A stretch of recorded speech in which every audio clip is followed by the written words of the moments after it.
Hi friends, ಇವತ್ತಿನ recipe paddu with chutney. ನಮ್ಮ ಚಾನಲನ್ನು ಹೊಸದಾಗಿ ನೋಡ್ತಾ ಇದ್ದರೆ ಲೈಕು ಸಬ್ಸ್ಕ್ರೈಬ್ ಮಾಡ್ಕೊಳ್ಳಿ. ಫಸ್ಟು ಚಟ್ನಿ ಮಾಡೋಣ ಬನ್ನಿ. ಒಂದು ಬಾಣಲೆಗೆ ಹಾಕಿ ಕಳೆ ಬೀಜ ಹಾಕ್ಕೊಂಡು ಚೆನ್ನಾಗಿ ಕೆಂಪಗಾಗೋವರೆಗೂ ಗೋಳಿಸ್ಕೊಬೇಕು. ಒಂದು 5-10 ಮಿನಿಟ್ಸು ಚೆನ್ನಾಗಿ ಕೆಂಪಗಾಗೋವರೆಗೂ ಗೋಳಿಸ್ಕೊಂಡು ನೋಡಿ ಕೆಂಪಗಾಗಿದೆ. ಒಂದು ಪ್ಲೇಟಲ್ಲಿ ಹಾಕಿ ತನಗಾಕಿಬಿಡಿ. ಒಂದು 10 ಹಸಿಮೆಣಸಿನ್ಕಾಯಿಗಳು ಹಾಕ್ಕೊಂಡು ಸ್ವಲ್ಪ ಎಣ್ಣೆ ಹಾಕ್ಕೊಂಡು ಚೆನ್ನಾಗಿ ಎಣ್ಣೆಯಲ್ಲಿ ಗೋಳಿಸ್ಕೊಬೇಕು. ಒಂದು 5 ಮಿನಿಟ್ಸ್ ಎಣ್ಣೆಯಲ್ಲಿ ಚೆನ್ನಾಗಿ ಗೋಳಿಸ್ಕೊಳ್ಳಿ. ಚೆನ್ನಾಗಿ ಎಣ್ಣೆಯಲ್ಲಿ ಹುರಿಬೇಕು. ಚೆನ್ನಾಗಿ ಹುರಿದಿದೆ. ಅದನ್ನು ಜಾರಲ್ಲಿ ಹಾಕ್ಕೊತಾ ಇದ್ದೀನಿ. ಜಾರಲ್ಲಿ ಹಾಕ್ಕೊಂಡು ಸ್ವಲ್ಪ ಕೊತ್ತಂಬರಿ ಸೊಪ್ಪು, ಗೋಲಿ ಗಾತ್ರದಷ್ಟು ಹುಣಸೆಹಣ್ಣು ಹಾಕ್ಕೊಬೇಕು. ಒಂದು ಗಡ್ಡೆಯಷ್ಟು ಬೆಳ್ಳುಳ್ಳಿ ಹಾಕ್ಕೊತಾ ಇದ್ದೀನಿ. ಒಂದು ಗಡ್ಡೆಯಷ್ಟು ಕೊಯ್ಕೊಂಡು ಈರುಳ್ಳಿನ ಹಾಕ್ಕೊತಾ ಇದ್ದೀನಿ. ಮತ್ತು ಕಳೆ ಬೀಜ ಚೆನ್ನಾಗಿ ಹೊಟ್ಟೆ ತೆಗೆದು ಅರ್ಧಂಬರ್ಧ ಅದನ್ನು ಜಾರಲ್ಲಿ ಹಾಕ್ಕೊತಾ ಇದ್ದೀನಿ. ರುಚಿಗೆ ತಕ್ಕಷ್ಟು ಉಪ್ಪು ಹಾಕ್ಕೊಂಡು ನೀರು ಹಾಕ್ಕೊಂಡು ಮಿಕ್ಸಿಗೆ ಹಾಕ್ಕೊಳ್ಳಿ. ಪಡ್ಡುಗೆ ರೆಡಿ ಮಾಡೋಣ ಬನ್ನಿ. ಈರುಳ್ಳಿ 4-5 ಗಡ್ಡೆ ಕೊಯ್ಕೊತಾ ಇದ್ದೀನಿ. ಸಣ್ಣ ಕಚ್ಕೊತಾ ಇದ್ದೀನಿ. ಕೊತ್ತಂಬರಿ ಸೊಪ್ಪು ಸ್ವಲ್ಪ ಕೊಯ್ಕೊಂಡಿದ್ದೀನಿ.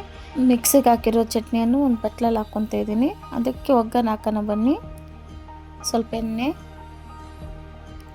ಸಾಸಿವೆ,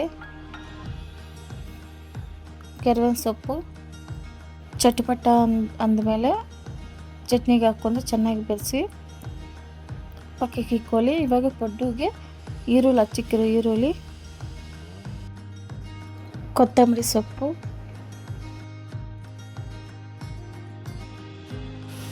ಚೆನ್ನಾಗಿ ಬೆರೆಸ್ಕೊಬೇಕು. ಕ್ಯಾರೆಟ್ ತುರ್ಮ್ಕೊಂಡಿದ್ದೆ ಅದನ್ನು ಸ್ವಲ್ಪ ಹಾಕ್ಕೊತಾ ಇದ್ದೀನಿ. ಒಂದು ಗಡ್ಡೆ ಆಗೋಷ್ಟು ತುರ್ಮ್ಕೊಂಡಿದ್ದೆ. ಒಗ್ಗರಣೆ ಹಾಕ್ಕೊಳ್ಳಿ. ಒಗ್ಗರಣೆ ಹಾಕ್ಕೊಂಡಿದ್ದೀನಿ. ಚೆನ್ನಾಗಿ ಬೆರೆಸ್ಕೊಂಡು ಸ್ವಲ್ಪ ಗಟ್ಟಿ ಇದೆ ಅಂತ ಹೇಳ್ಬಿಟ್ಟು ನೀರು ಹಾಕ್ಕೊಂಡಿದ್ದೀನಿ. ಪಡ್ಡುಗೆ ನೀರಾಗಿರಬಾರ್ದು, ಸ್ವಲ್ಪ ಗಟ್ಟಿ ಇರಬಾರ್ದು, ಸ್ವಲ್ಪ ನೀರಾಗಿರಬಾರ್ದು, ಮಂದಕ್ಕಿರಬೇಕು. ಈ ಪ್ರಮಾಣದಲ್ಲಿ ಬೆರೆಸ್ಕೊಂಡ್ರೆ ಸಾಕು. ಇವಾಗ ರುಚಿಗೆ ತಕ್ಕಷ್ಟು ಉಪ್ಪು ಹಾಕ್ಕೊಂಡು ಸ್ವಲ್ಪ ಸೋಡಾ ಹಾಕ್ಕೊಂಡಿದ್ದೀನಿ. 5 ನಿಮಿಷ ಮುಂಚೆನೇ ಹೆಂಚಿಕ್ಕಿದ್ದೆ, ಚೆನ್ನಾಗಿ ಕಾದಿದೆ. ಇವಾಗ ಬಡ್ಸಿಕ್ಕಿರೋ ಹಿಟ್ಟನ್ನು ಹಾಕ್ತಾಯಿದ್ದೀನಿ. ಸ್ವಲ್ಪ ಎಣ್ಣೆ ಹಾಕಿ ಒಂದು 10 ಮಿನಿಟ್ಸು ಬೇಯಕ್ಕೆ ಬಿಡಬೇಕು. 5 ನಿಮಿಷ ಬಿಟ್ಟು ಓಪನ್ ಮಾಡ್ತಾಯಿದ್ದೀನಿ. ಚೆನ್ನಾಗಿ ಬೆಂದಿದೆ. ಮತ್ತು ರಿವರ್ಸ್ ತಿರ್ಸ್ಕೊಬೇಕು. ಎಲ್ಲ ಪಡ್ಡುಗಳು ರಿವರ್ಸ್ ತಿರ್ಸ್ಕೊಂಡು ಈ ಕಡೆ ಒಂದು 5 ಮಿನಿಟ್ಸ್ ಬೇಯಕ್ಕೆ ಬಿಡಬೇಕು.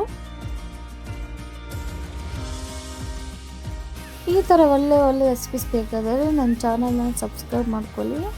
ನಿಮ್ಗೆ ಇಷ್ಟ ಆಗಿರೋ ರೆಸಿಪೀಸ್ ಬೇಕಾದರೆ ನನ್ನ ಕಾಮೆಂಟ್ ಮೂಲಕ ತಿಳಿಸಿ. Thank you for watching.